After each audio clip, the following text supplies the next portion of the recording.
Assalamualaikum warahmatullahi wabarakatuh. Dalam mata kuliah kajian jurnal informatika ini, saya mau Izo Hasanah akan membahas tentang survei paper yang berjudul Survei Analisis App Store untuk Software Engineering. Nah, kita pertama-tama ke abstrak dulu. Jadi, analisis App Store itu mempelajari informasi tentang aplikasi yang diperoleh dari toko aplikasi. Jadi toko aplikasi yang sering kita pakai seperti Google Play Store dan juga App Store untuk iOS ini menyediakan banyak sekali aplikasi-aplikasi yang bisa diunduh dan juga bisa diberi nilai.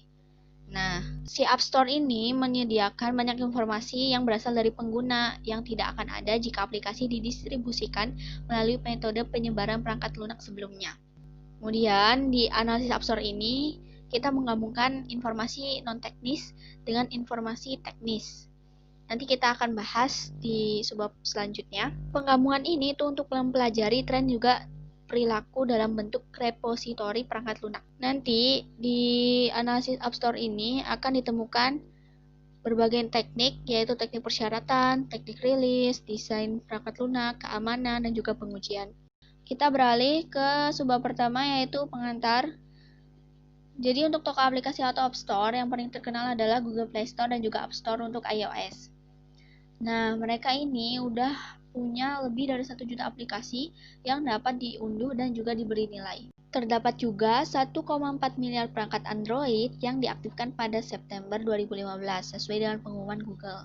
Dari kumpulan App Store ini ketika diproyeksikan nilainya itu mencapai 25 miliar USD pada tahun 2015. Analisis App Store ini unggul ya dari penelitian sebelumnya karena mereka memiliki ketersediaan, kompatibilitas, kemudahan penggunaan, variasi, dan konten yang dikirimkan pengguna.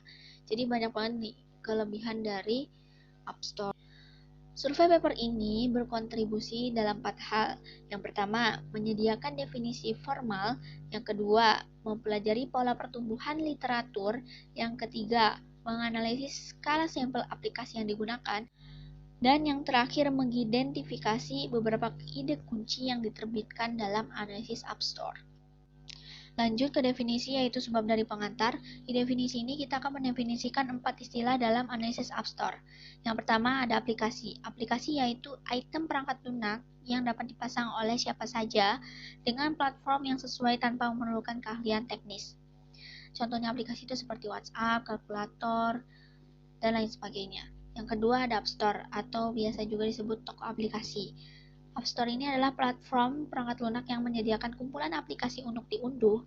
Jadi seperti WA, kemudian kalkulator itu dijadikan satu dalam App Store untuk bisa dipasang juga diunduh. Dan untuk setiap aplikasi ini setidaknya terdapat satu atribut non-teknis. Yang ketiga adalah atribut teknis. Jadi atribut teknis ini adalah atribut yang hanya dapat diperoleh dari perangkat lunak. Maksudnya karakteristik dari perangkat lunak itu sendiri yang bisa dicontohkan dalam gambar.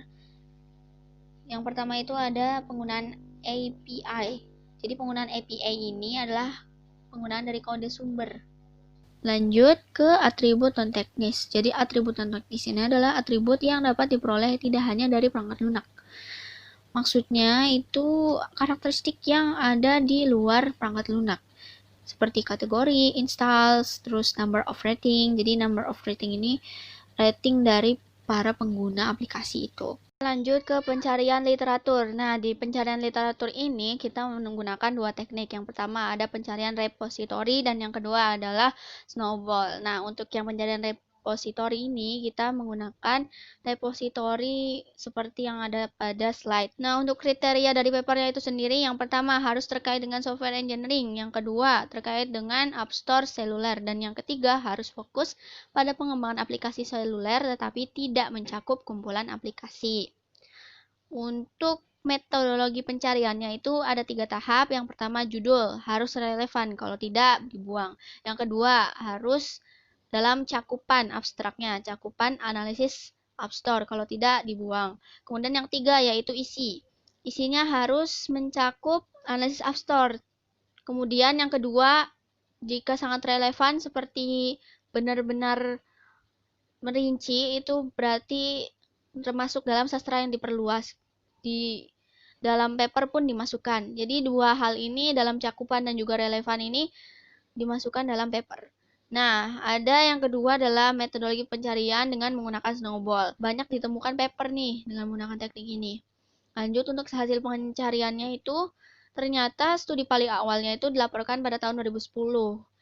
Karena dari adopsi secara luasnya pun aplikasi seluler itu pada tahun 2008. Jadi pas untuk analisis App Store itu paling awalnya 2010. Kemudian paper ini dikumpulkan dari 2010 hingga 27 November 2015. Penerusan yang sangat besar ya setelah diperiksa judul atau abstraknya. Kemudian dengan menggunakan teknik snowball ini, papernya lebih relevan gitu daripada menggunakan pencarian repositori. Kemudian riset non-teknis, ini ada 68% ya paper yang membahas tentang non-teknis. Kemudian menggunakan regresi linear atau hubungan antara dua variabel. Ini jadi pertumbuhan ya, ada pertumbuhan dengan akurasi tinggi itu. Lanjut ke skala studi. Skala studinya ini kita menggunakan rentang dalam pangkat 10. Ini median dan mean-nya dalam slide terbukti tumbuh juga pada 2015 karena ketika 2015 ini benar-benar pertumbuhannya sangat pesat. Kemudian pertumbuhan dari 2011 hingga 2015 itu dengan 10 pangkat 4 dan juga 10 pangkat 5 aplikasi. Untuk skala yang diprediksi ya, karena perubahannya tidak pasti, sehingga nanti di masa mendatang kemungkinan akan digunakan 10 pangkat 4 terus aplikasinya. Lanjut ke lini masa ide kunci. Lini masa ide kunci itu berarti nanti ada timeline ya, atau dalam bahasa Inggris, ide-ide dari pengembang. Nah, coba kita lihat di sini di dalam slide. Bisa di pause. Lanjut, kemudian ada analisis API. Jadi analisis API ini adalah analisis dari kode sumber atau source code dari aplikasi.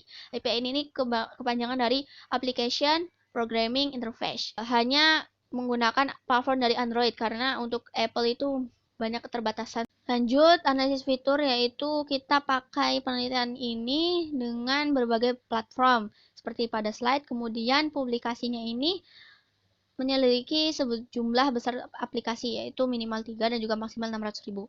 Nah, untuk fitur ini itu ternyata telah diekstrak dari deskripsi aplikasi, penggunaan API, file manifest, string sumber yang didekompilasi, kategori dan juga izin. Jadi yang didekompilasi itu yang diubah kodenya gitu. Kemudian lanjut ke teknik rilis. Nah, untuk teknik rilis ini maksudnya adalah untuk meluncurkan sebuah aplikasi kita untuk disebarkan ke pengguna.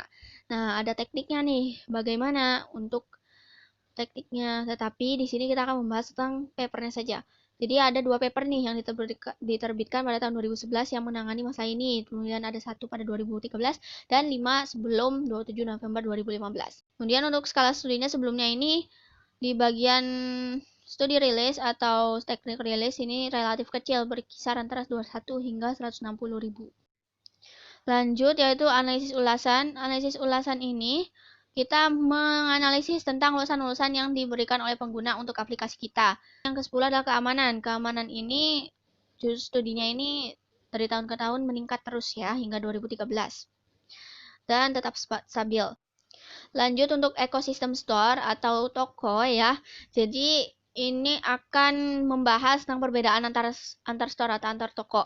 Lanjut untuk prediksi ukuran dan usaha. Ini berdasarkan fungsi yang ditawarkan oleh suatu aplikasi. Juga metode kosmik. Jadi metode kosmik ini mempelajari diri sendiri. Jadi mempelajari aplikasinya itu sendiri. Untuk hubungan erat pekerjaan. Jadi ini literatur yang sangat penting ya untuk bidang analisis App Store.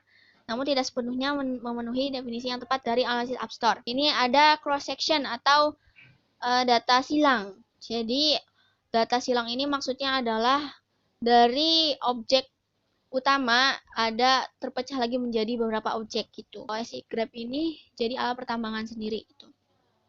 Lanjut untuk panduan App Store di masa depan.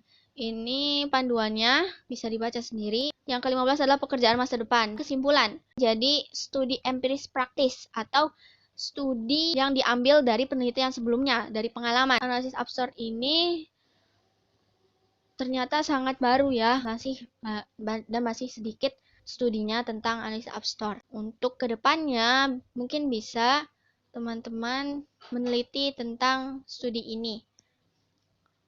Alhamdulillah, terima kasih teman-teman.